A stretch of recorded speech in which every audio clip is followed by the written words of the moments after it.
time.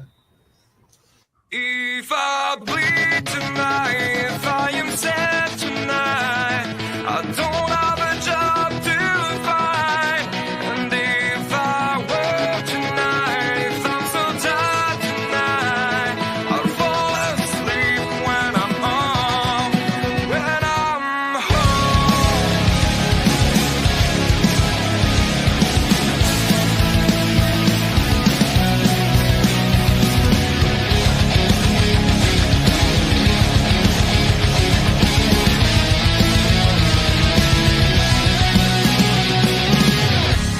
I was just so far from here, focused on my own way, with never looking back to this would have been fear.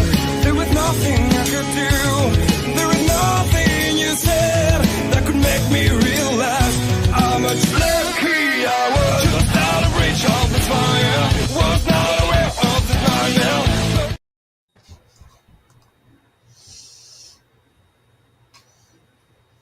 Ladies and gentlemen, boys and girls, children of all ages, the Turnbuckle Affiliation Program welcomes you to the Locker Room Breakdown. Tonight, we are on the precipice of history with the first ever Monday Night Raw on Netflix.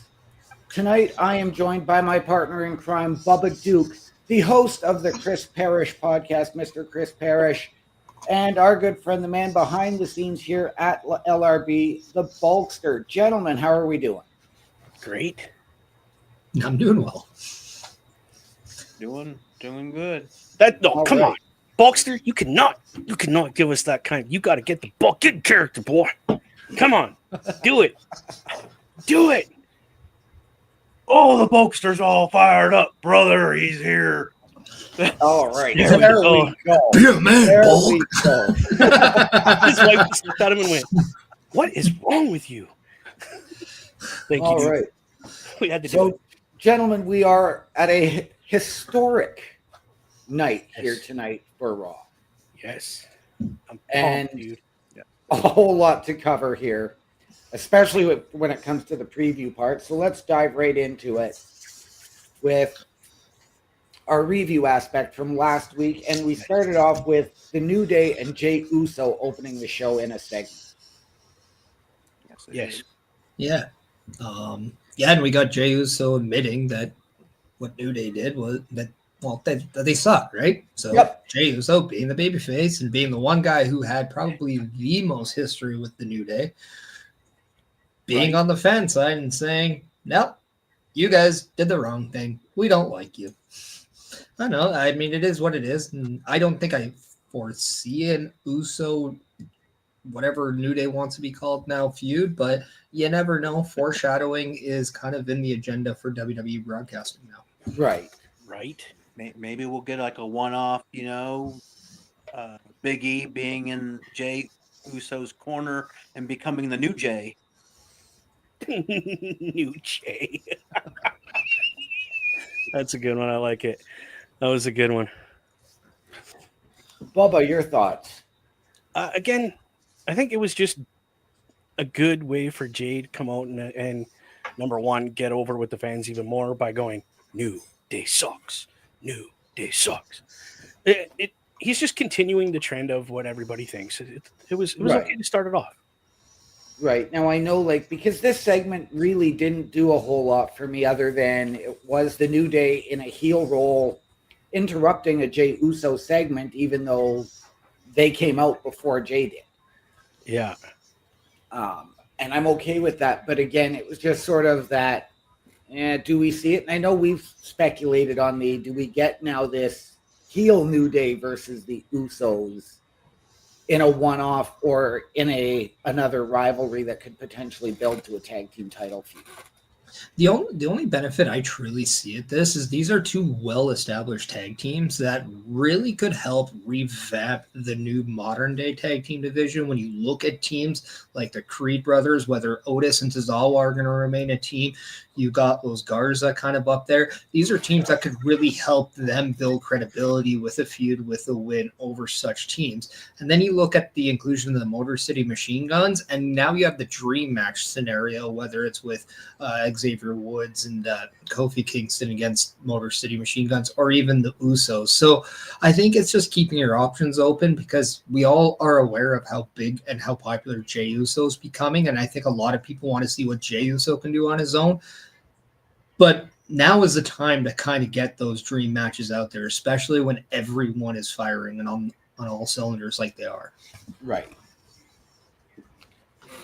Next up, we had Chad Gable defeating Otis via the ankle lock submission. I thought this was a great match. And Otis really, we've noticed over the past year and a half, how far his work has come. This was probably his standout match, especially having to take on essentially the entirety of American Made. Yeah, Bulkster, why don't you start with that? Like I said, I only seen some of the highlights, so I didn't get to see the full match to really critique it too much. I think Chad Gable did need a win to, rebuild his, winning, not just being a loser. And I mean, I know Otis and them are just like the fluff of WWE. I think he could be a lot more. He's accepted his role of, comedic act, but when he gets serious, it's like awesome. It's like him hulking up. So I mean, and it gets people riled up right when it happens, because everybody can relate to being the goofball, and then when something goes too far, you become serious. So I think he really relates to the crowd. So I think between him and Tozawa, I mean, if they continue doing the Alpha Academy, or even if they decide to drop Alpha Academy and just go something else, or who knows, maybe Otis will become a leader, and maybe some of the newer guys will come up to the Alpha Academy. I mean, heck, I would like to see maybe, I think they dropped Chase U, but maybe bring them guys up to the Alpha Academy. That would fit their style. Okay. I like it. Yeah, I kind of have that agreement with Bulkster. I think that he should pick up some of these younger talent, like, and help mold them and get them into that main spotlight. But yeah, I think it was a great end to the rivalry between these two factions. I would like to see one go to SmackDown and do something over there. I don't care who it is. One of them needs to go. One of them needs to stay and just continue rocking what they're doing. Right. Yeah, I thought it was a great way to close off what was going on. We all know that it kind of stagnated for a bit. Then all of a sudden, Chad Gable and his group started doing stuff with the Wyatt Six. And then it kind of went back. And it was kind of like, a lull in the sense of like how invested were the fans. But then when the match got started, it was a great match. Otis really had a great performance in a loss, and really broke out and showed everybody what he's capable of, despite that W, which Chad Gable did need, because a couple of weeks ago he did go to SmackDown with the American Made group, and they kind of gave you a sense of what Chad Gable and that group can do over on SmackDown. I think that is the right play, and I think that is what's probably going to happen. But now Chad Gable gets some momentum in what hopes to be a singles push, just like Otis can probably use that momentum to then further along what he's doing. Yes, an American Made going to SmackDown is long been reported as part of this transfer window, or whatever we want to call it. And I would love to see it. Up next, we have the no contest between R-Truth and Pete Dunne, where Pete Dunne blindsided R-Truth coming down the entranceway, so the match never even got started. I find that kind of like, yeah, I was really anticipating this match myself. Sorry, Best, or Parrish, I didn't mean to jump on your toes there. But I wanted to see this match, and I wanted to see R-Truth be involved in something serious. Like, because Pete Dunne is a great wrestler in his own right. And to have him wrestle somebody as seasoned and as a veteran as R-Truth, personally was looking forward to it and feel like I got ripped off. But again, personal opinion. I was just about to say, if they want to save that and bring it over to a Netflix episode of Monday Night Raw, I'm all for it simply because now more eyes are going to be on it and they get to see what a Pete Dunne, what an R-Truth are capable of.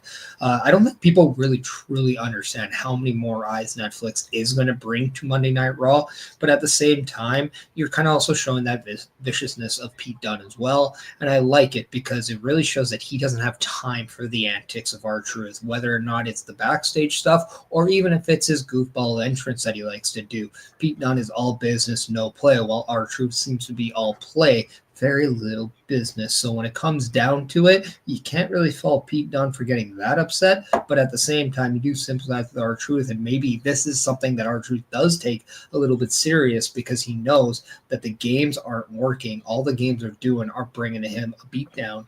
So maybe this is what we get when it comes to a serious R-Truth in a comedic angle. Okay. Hulkster. Yeah, I think, like I said, it's something different. I mean, they do these occasionally, but they aren't very often, where someone gets jumped before the match, and then especially, uh, I don't even know if you consider it mid card, low card, whatever. Um, Pete Dunne is deserving of, and both of them are pretty deserving to be in the show. I feel a little bit they're just kind of putting Pete Dunne out there. I mean, R-Truth has plenty of moments. They need to Right. give Pete Dunne some time to resonate with the fans. They're giving him this. They're giving fuel to the fire, as in R-Truth giving the fans something to chant at him, because Pete Dunne might be a good wrestler, but he's pretty plain. So they need to find something for the fans to cheer, boo, whatever, to get them interactive, because that's how they resonate with the crowd. If you don't know have no interaction with the crowd at all, they you eventually lose steam and you're wished on your better endeavors. But Right. but I mean, they're doing their best to try to give Pete Dunne some ammunition for becoming a heel and people to you know Right. carry on this Butch thing, even though it might be silly, but it still gets under his skin, or he's playing it off right. So I'm interested in seeing how it plays out. Right. To Bubba's point, and I know where he feels ripped off, and I can understand that. We saw these two have a one-on-one match a few weeks ago where I can't even remember who, but Pete Dunne got distracted by something, causing R-Truth to quick roll up and the escapes of that comedy aspect. So I understand why they did it. And Pete Dunne's booking has been mid-level since he came up to the main roster, be it on SmackDown or here on Raw, whether it was as Butch or after he reverted back to Pete Dunne. So I'm good with it. I want to see Pete Dunne get into something a little more serious. And this is where I wish, maybe a Tyler Bate or an Ilya Dragunov has not been injured. And then you can get those hard-hitting European matches. I would have loved to even see a Pete Dunne versus Ludwig Kaiser. But I'm wondering, could we get maybe a one-off tag match where you team Pete Dunne and Kaiser together against maybe a Braun Breaker and Sheamus? Very interesting. Yeah, I mean, we'll have to see kind of now where we go, because again, a lot of those future questions, we don't know where people are going to land. So we'll find out more, obviously, with the episode beginning tonight. Raw. Yes. Yeah. Next up, we have in our cavalcade Dakota Kai defeating Zoe Stark in the Women's Intercontinental Championship tournament. Yeah, another good match for this qualifying tournament. These two ladies put on a great match, and I can't wait to see Dakota Kai taking on who won the other match, which we'll discuss in a minute. Yes. Yeah, I think it was a great match between the two. Like I said, I only seen the highlights. Tonight is my Bulkster's first night of watching the Raw full. because it's on Netflix. Yay! Yes, yes, it is. But yeah, Dakota Kai. She's always been kind of that silent partner, um, and hasn't really got to show off what she can do in singles competition. Um, and I still haven't really seen the bulk of what she can do, but I'm hoping, isn't tonight a match that we're gonna see Dakota Kai in? Next week. Next week. It's next week. Next week, I'll be able to see and determine if I am on the Dakota Kai bandwagon. Now, I don't know if it's different in the US as it is for Canada, but on our Netflix, you can go in and go into the NXT vault and watch. So, Parrish, I want to get your thoughts. Yeah, I wasn't shocked that they have Dakota Kai going over. I was shocked more or less because no matter what we got in the other match, we were getting a babyface, and Zoe Stark was representing the only heel left in the tournament. So seeing what ended up going to be after Dakota Kai won, going to be a babyface versus babyface match, regardless of the outcome of the other one. That aspect shocked me because it wasn't as old school as I'm led to believe on all the booking that's going on. But at the same time, I don't dislike it because what you end up getting is a match where you're going to be happy whoever does win. And I think that was a great thing. There are people on the Dakota Kai train. There are people that aren't. So if you're not and you are going for who she is facing, good. But if you are, that's good. Regardless of anything, everyone is going to have a dog in the fight here. And I think given the stock of, just Triple H, just the history he has had with Dakota Kai being very open and being very responsible at bringing her back just a few years back when Damage Control first started at SummerSlam in Nashville, I think it's no surprise that when there's a mid-card championship, somebody like Dakota Kai is given an opportunity to see what she can do on a singles end. Right. And I love this match, but before we get into my thoughts on it, I'm going to skip ahead to the other Women's Intercontinental Championship or Intercontinental Tournament match, and I called it. Lyra Valkyria defeats Io Sky, and we are getting Dakota and Lyra in the championship final next week. Io and who? Lyra Valkyria and Dakota Kai next week. Oh, I guess she did win. Oh, I didn't read what I wrote. So, to Parrish's point, we are getting that babyface versus babyface, and you're going to be happy with whoever wins.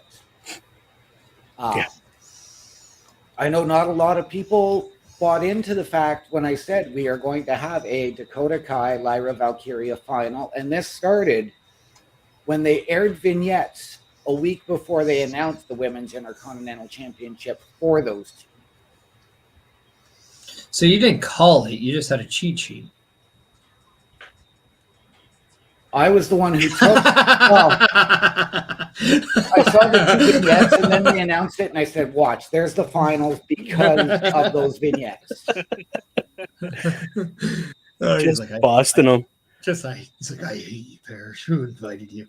But no, I mean, I think one, that was easily the match of the night, was Lyra Valkyria against Io Sky. Yeah. That was a great match. I have time for a rematch at some point.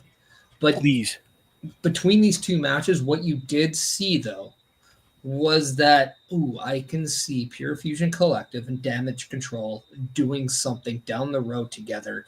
And my wondering is that going to have anything to do with the fact that we now have a Damage Control representative and no PFC representation in the finals? And that's something that I'm very curious about. Yeah, exactly. We're talking Raw right now. Yes, not Saturday night's main event. Yeah, I'm pulling for Lyra more than I am Dakota Kai, only because I really want that title to be on someone that's not involved in that Damage Control and the other group storyline, because I feel, again, personal opinion, people, that it'll taint the first run of that title. And I want it to be a very pure singles, no groups involved kind of run for the Right. first time. Well, I mean, personally, I would have put it on one Natalia. Miss Natalia Hart, but that is coming, and I feel she will get her run soon. Okay. I call it. Also to kind of like add to your thing though, we saw JD and Finn Balor with the tag titles, and we have Finn Balor doing stuff with Damian Priest, and we saw how that affects the tag team championships Yeah. and what you can do with that. Yeah. So that's my worry as well. It is just, does it get lost in the shuffle with another feud, or does it stand alone? The Intercontinental Championship is a workhorse championship, has always been, and I think we all want that for the Women's Championship as well. So 100%. that's why I'm also leading Lyra, unless you're doing something bold, and that is maybe taking Dakota Kai and Damage Control and splitting them away from each other. Oof. You know what? And I see where you're coming from. I think, and I'm going to take Dakota for the win here, and not just because I am a huge Dakota Kai fan, because I would be okay with Lyra winning.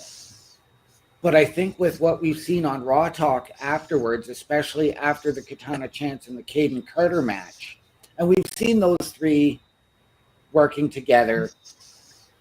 But if we get Dakota the win, could we potentially see a Lyra and KC squared heel turn, so that Damage Control have somebody else to go up against, and a potential long-term feud for the Intercontinental Championship?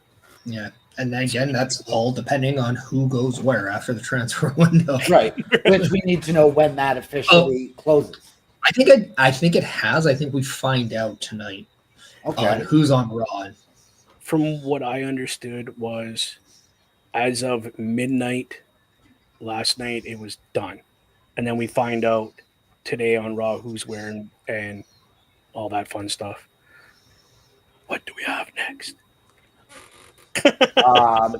Lastly, face-to-face, CM Punk and Seth Rollins in a masterclass storytelling promo. Yeah, Dynamite. No, that's AEW. No. This segment was Dynamite. It was epic. It was quite the collision. I thought it was very elite, but what was better than that is that both men seem to be on a rampage tonight, and I think that's why this was so good. A lot of them spoke a lot of truth, and a lot of people like to go along that. Did they break the fourth wall or didn't they? That was the art of what they did. You always heard about that classic promo class that they had in the Performance Center. These guys are very well transcript in running said class, because if you really want to know how to lure a person in with a promo, then maybe you should just watch last week's seminar featuring Seth freaking Rollins and CM Punk. Yes. Yeah.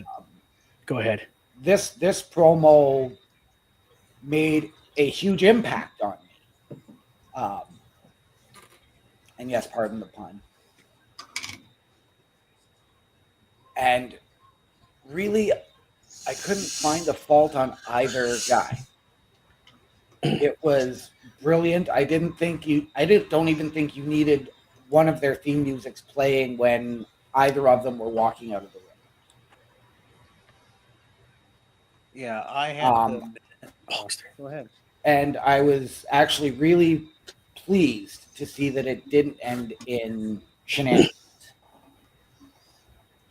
Yeah, like I said, I thought this last bit of Raw, I actually got to watch the full back and forth with them, and the Bulkster has to say, this was the chicken palm champion moment of the night. And nice. It was crazy how good they were back and forth, and how it felt so hidden jabs, and everybody got the jabs and knew what they were talking about. I think some people were kind of confused on a couple of them that I've read on social media, like certain jabs uh, that uh, CM Punk said to Seth about the guy about he didn't like the place where he was, and the one guy loved him. A lot of people were thinking he was talking about the other company, which I believe he was talking about Vince and the previous, his first run in WWE.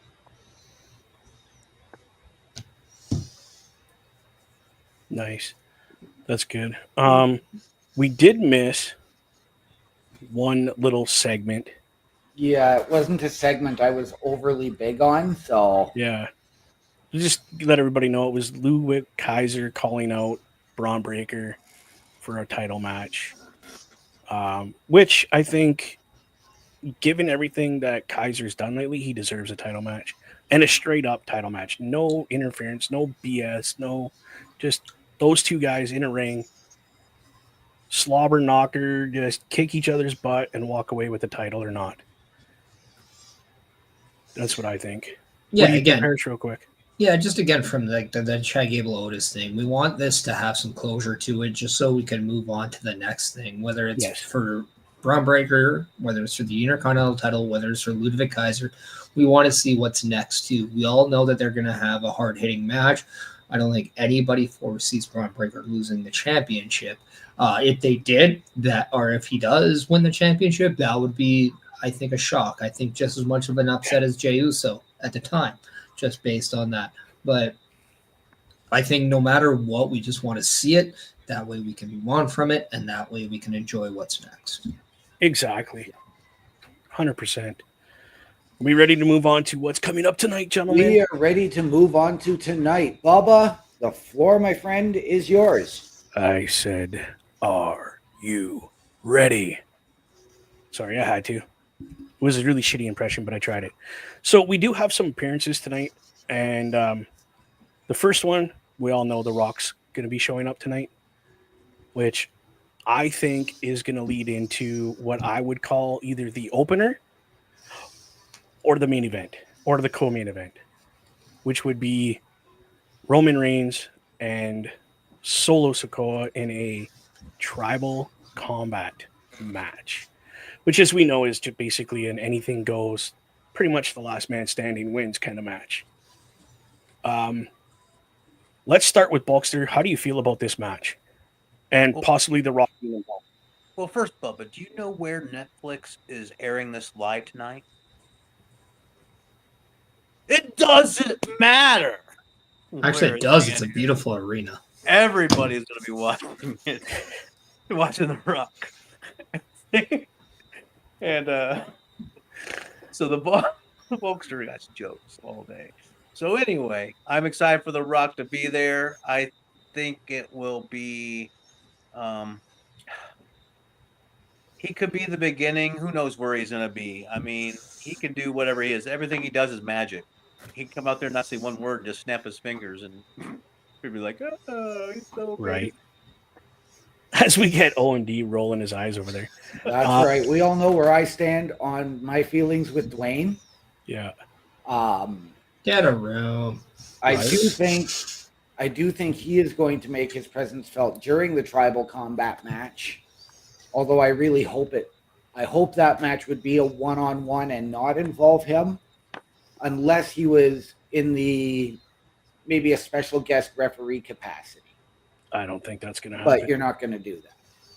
No, because I believe the story is that The Rock, the final boss, as he's been called, is running Solo and that bloodline. That's what I believe. So I think he's going to have something to do with either Solo retaining the Uvafala or losing because he gets beat up by Roman and the original bloodline. So I think there's going to be a lot of shenanigans in that match regardless. Parrish, how do you feel, number one, about The Rock coming tonight to Raw?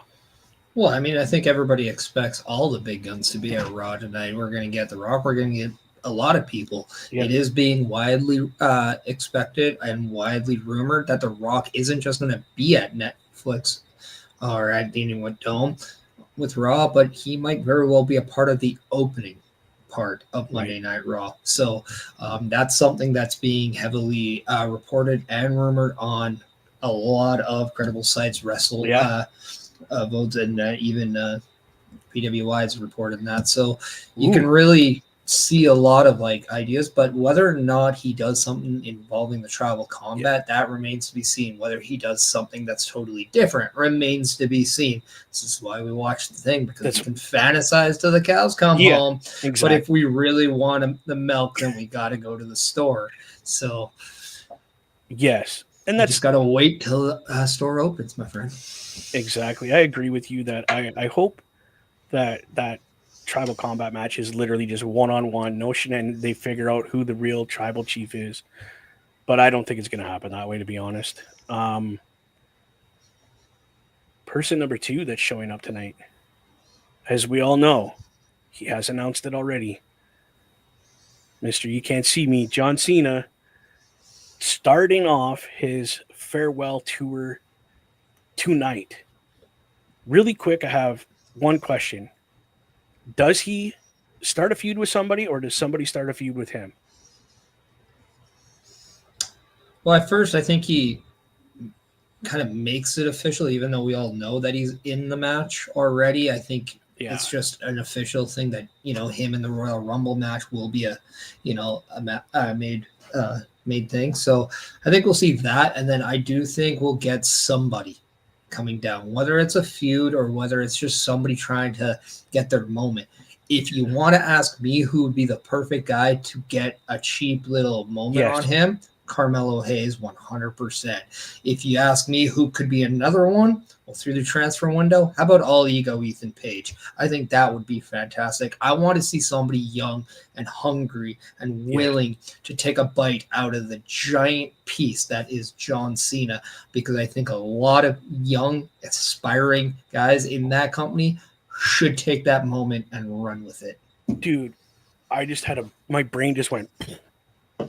How did John Cena start his career in WWE on the main roster? He asked me for advice, and then he went in and beat up Kurt Angle. Right? Yeah. Why can't we have a moment like that, where some young guy comes in and basically is like, he goes, "Why do you think you should be in the ring with me?" And he's just like, "Because I'm better than you," and beats him, or gets beat, and John Cena goes, "I still got it. I'll be here for a year later." Anyway, what's your opinion, Mr. OMD? I love it. I mean, again, I'm not a huge John Cena guy, but for everything he's given to this industry, I'm actually looking forward to seeing him live at the Elimination Chamber. I think he is declaring for the Rumble. I don't think we're going to get a match announced for tonight. I don't even think we're going to get a feud started tonight. I think we see that started at the Rumble. We may see him for an appearance as well at Saturday night's main event come later this month. Okay. Bulkster, just before we get to you, Mr. Best is saying it could be one of those feuds that becomes part of the Royal Rumble. I mean, I could see it, but what do you think about Mr. John Cena showing up? I think he's going to show up, and even though I have to be on the contrary of OMD, I think we're going to get a tease of maybe not a Rumble match. I mean, he might announce himself for the Rumble. But I think we might get a tease of a challenger for Mania. And I'm thinking dollar bills. I'm thinking people hate him and would want him to get beat, but I think we might also get Logan Paul challenging Cena at Mania, because I think he's just, Logan Paul equals money, and John Cena would be like a perfect person to launch him. I mean, Logan Paul really doesn't need a John Cena to launch him. He's already done that himself. But speaking of the devil himself, Logan Paul, he will be there tonight. That was the next person I was going to announce. So good segue. Thank you. I personally, again, personal opinion, he's nothing but an internet punk, and he can go home. I know. That being said, That being said, I will give the man his respect because he has put his time in and learned the craft of wrestling. And he can wrestle. He's proven it time and time again. But again, my opinion, go home. We don't need you. I believe that before Cena is done, we will Yes. get a Logan Paul Cena match because At some point. as just with their interaction from being on the Logan Paul podcast, it sounds like they have some interest of working together of some nature if it works out. I see Parrish is just itching to say something. What? Yeah. So let's go. No, it's been heavily considered having Logan Paul be that opponent for John Cena at WrestleMania. There's also a large people from a rumored standpoint also against the idea of somebody like John Cena going up against Logan Paul for his final WrestleMania. I don't know if it's going to be him. I do agree that match should happen. And one of the things you can do, Bubba, is if you want to show proper respect to Logan Paul and what he's done, because like you said, he's earned his respect, you call him a damn Raw superstar then, because that is how you show him some respect. Because like you said, he's earned it. So therefore, you give it to him. Is he a punk? Absolutely. Yeah, Did he come from the internet? You damn right he did. But he also, and I saw this 2 years ago at the Royal Rumble, have an absolute moment at it by going coast to coast with Ricochet. And I've seen multiple times him do nothing but earn respect. I think he is going to be a solid acquisition for Monday Night Raw because he's now on Raw. But I would love to see him and Dirty Dom do some dirty business on Monday nights. Go ahead. And the fact that he is now officially a full-time WWE superstar. And I've got to echo Beth's sentiments there too, as we did see him challenge Gunther at the Raw kickoff, and Gunther say anytime, any place. So I'm wondering if that's going to again set up a feud or a match for Saturday night's main event, or potentially for you at the Rumble, Parish. True. Well, and Bulkster's going to be there. Touché. They're gonna have their own battle. The Bulkster taking on Chris Parrish. My money goes on Parrish for the podcast World Championship. There you go. So that being said, the next segment we're gonna have is CM Punk taking on Seth freaking Rollins 1-on-1. I just want to know, who do you think is going to win this match? OMD. No contest. It's getting thrown out. So you think it's just they're going to beat the snot and nobody's going to get... I think you're going to start with the same thing we got from Pete Dunne, R-Truth last week. Whoever is out first is getting ambushed, and it's just going to become a chair fest. It's going to... And I think I have a feeling it's Punk coming out first. I think it's probably going to end in a no contest or a disqualification so that you don't get that defined winner. Okay. Bulkster, who's winning? Punk? Rollins? Man, this is tough. I don't know how big this the Netflix deal is big. But are they going to put on, like, is this Netflix first episode, like, PLE? Yes. End of an era, a story, arc. Is this the we think there might have another match at Mania or whatever, but is this like hey, one person's gonna win and then another one's gonna be like, hey, I want to fight you again. So I want CM Punk to win, of course, but I don't know if it's going to happen tonight or if it'll happen at a later night. I don't think it's gonna end. I don't know how. I mean, I'm so pumped. Who knows what's going to happen? Okay, Parrish, what would your reply to this be?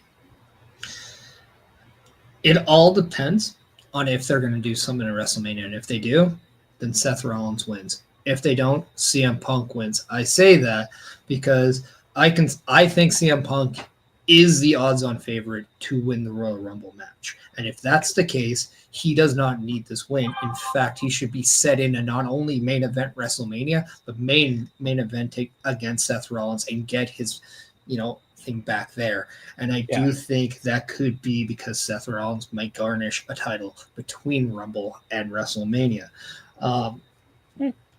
I honestly think we are in a potential of seeing Seth Rollins turn heel and CM Punk and cashing and getting that W tonight. Not only do I think that, I think we are actually going to get not only one of the spouses come back and Becky Lynch. I would not be shocked if AJ Lee is there tonight too. Oh, Right. So I didn't think about that aspect. I forgot about their wives. I was thinking, And I mean, total just one-on-one. You can never forget about the wives.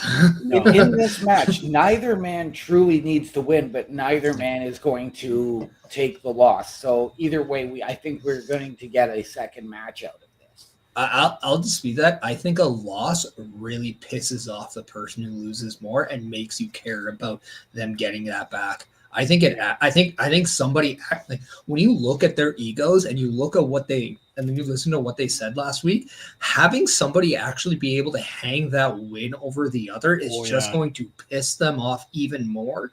And it's going to be such a dagger. And if it's Seth Rollins, that's going to eat CM Punk alive. And if it's CM Punk, it's going to eat Seth Rollins alive to the point where maybe this is the catalyst that would turn Seth Rollins heel if CM Punk defeats him.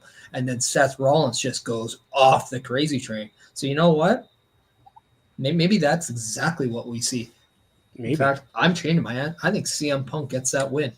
Yeah, see, and I've been thinking the way you just went through everything. I think it's going to be CM Punk that's going to win for the simple fact that Seth Rollins is going to lose his shit.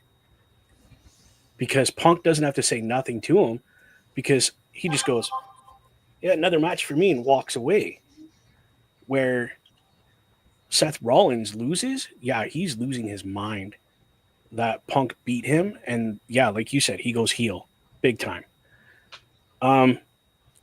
The next match we have is my boy, Drew McIntyre, taking on the main event, Jey Uso.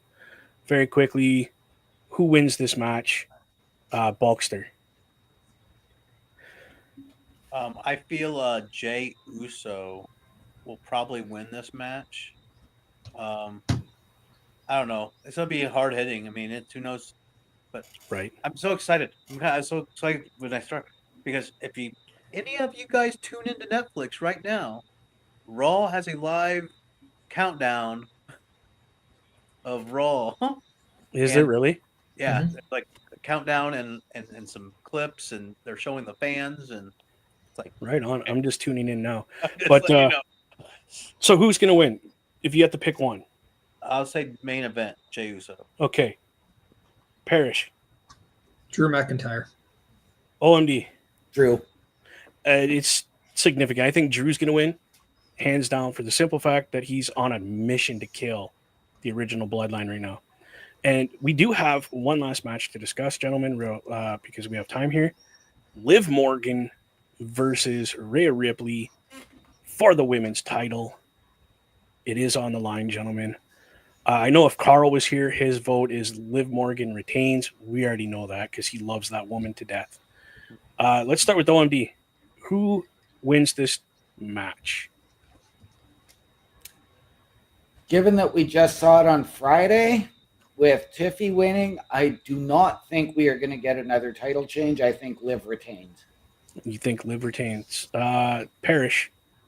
I think that's exactly what we get. This story has been brewing too much, and I think this is the time Maria finally closes the Liv Morgan door by taking what ends up being more important to her, and that is the title.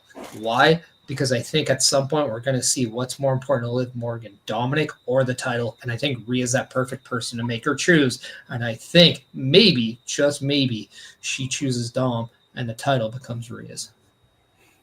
Bulkster. I think, all these matches are tough to predict. Usually, you have a kind of idea like what's going on, but they've been so good at doing what they're doing lately. I'm gonna Right. go with Liv Morgan keeping the title Ooh. and just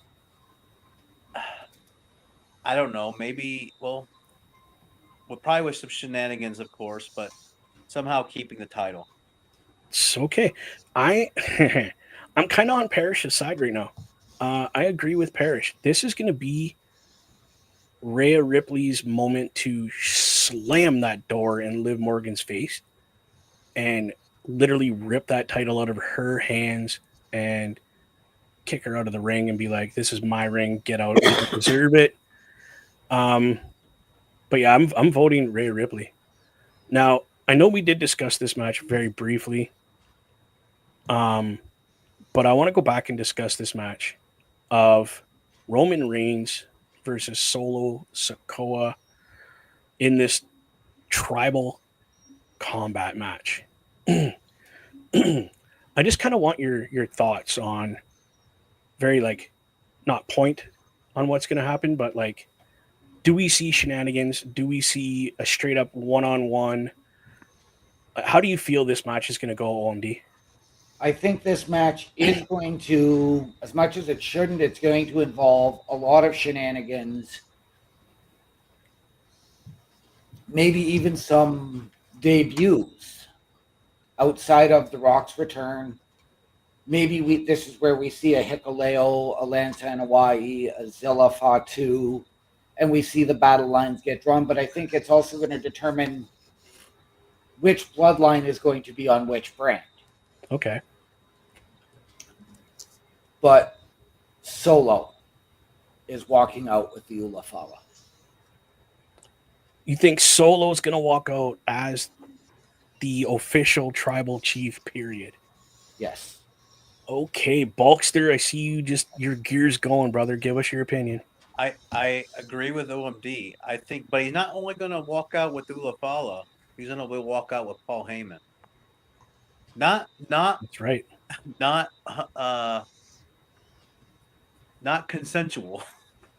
Well, it'd be totally against his will, completely. But I feel we might lead, like I said, Bulkster's fantasy booking. This will lead to Heyman, pleading for help, and I think we might see a CM Punk versus Solo. And if CM Punk wins, Paul becomes his manager, or some kind of, that'd be kind of cool. Okay, Parrish, I can see you thinking. Give us the logic, my friend. I see Solo Sikoa winning, and this is why. Do I think Paul Heyman turns?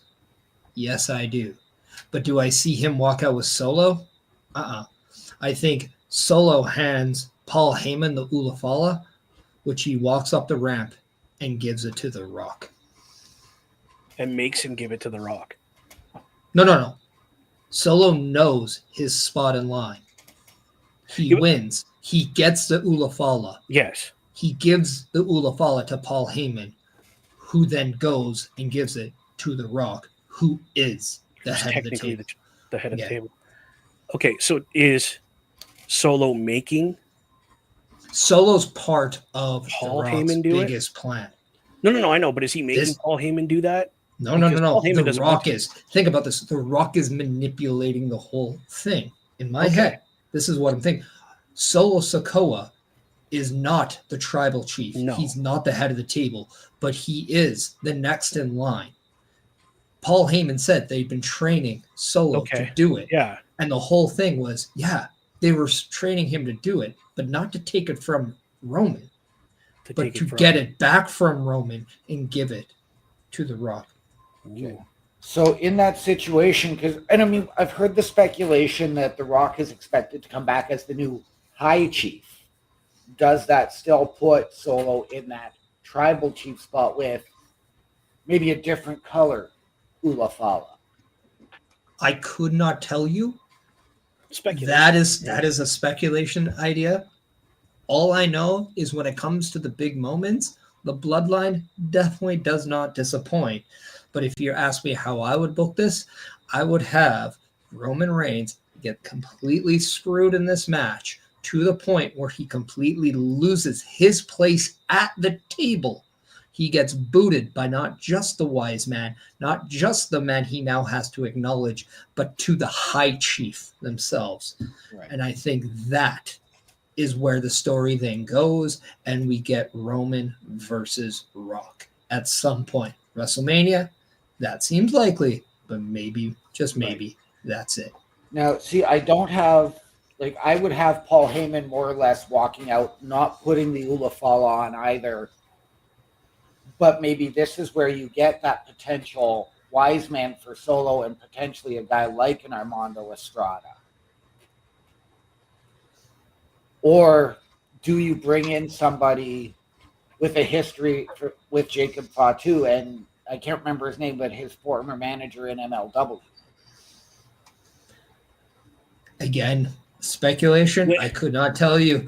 Damn. A lot of it could sound good, but I think it all comes down to how you execute it, and that's I don't know. Like, even I speculated with what I said. Whether or not it happens, I have no idea. This is one of those things. It's just when we think we know what they do something else, and they make it way much better than what we ever thought could be. My thoughts before we wrap up here to go over to the Raw Patrol. I'm behind Parrish's idea, because I kind of said that at the beginning, that I think the big chief of all this that's going on is The Rock. I think he's manipulating the new bloodline, and I think Roman had something to do with it before, and he has stepped out of line by losing the title and blah blah blah. But I think it ends in shenanigans where we don't get a definitive winner of the match.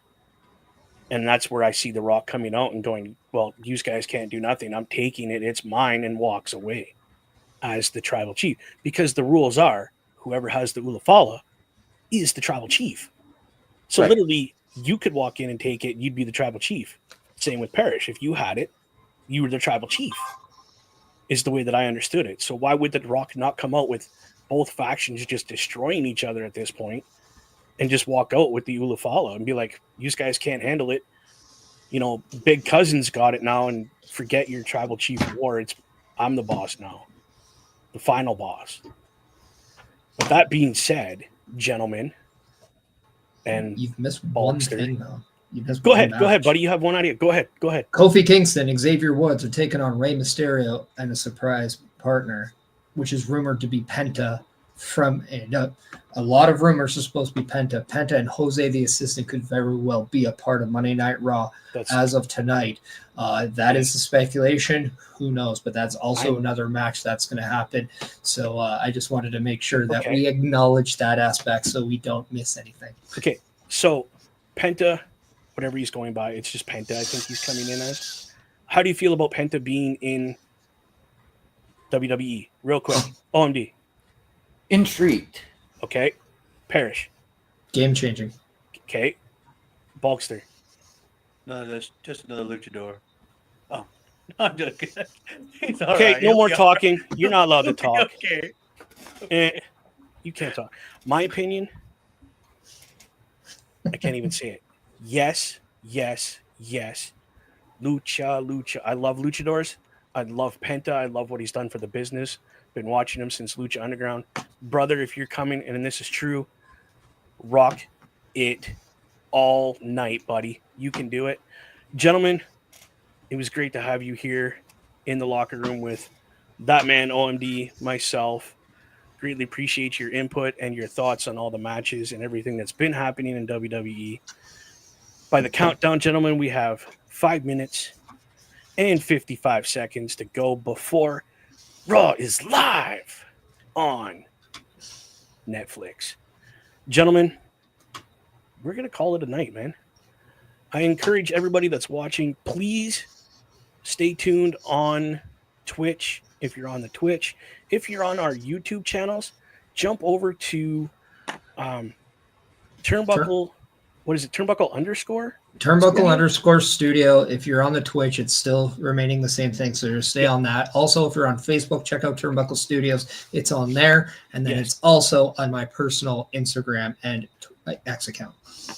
Okay, so make sure you're checking that stuff out, people. We don't give socials here. Stick around to the other show. But what I will do is I'll run you the calendar that we have for everything that's going on this week. And don't forget, this calendar, like a wrestling card, is subject to change. So always keep an eye on that calendar, people. Turnbuckle Studios and the Turnbuckle Affiliation Program bring you the week of streams. All times are in Eastern Time. Monday nights you get the Locker Room Breakdown at 7 p.m., followed by the Raw Patrol at 8 p.m. Tuesday brings you the flagship show, Turnbuckle Talk, at 8:05 p.m. Wednesday we play games with the PlayStation Showcase at 8 p.m. Thursday we get a variety stream with the Boar's Nest at 8 p.m. Friday we game again with Unleashed, the Jessica Wilde story at 7 p.m. Following the game, join us for the SmackDown Security Detail at 8 p.m. The weekend brings you Saturday Night Gaming at 8 p.m. On Sunday be sure to catch the Chris Parrish podcast at 12:15 p.m. Be part of the shows and join the chat every day. Whoa! So Parrish has already jumped out of this to get in over there at the Raw Patrol. OMD, my friend. Ladies and gentlemen, from all of us here at the Turnbuckle Affiliation Program and Turnbuckle Studios, and all of us here at the Locker Room, for Bubba Duke, for our good friend, the right hand, the Bulkster, from all of us here to those of you out there, wherever you are, good night, good luck. We out. If I bleed tonight, if I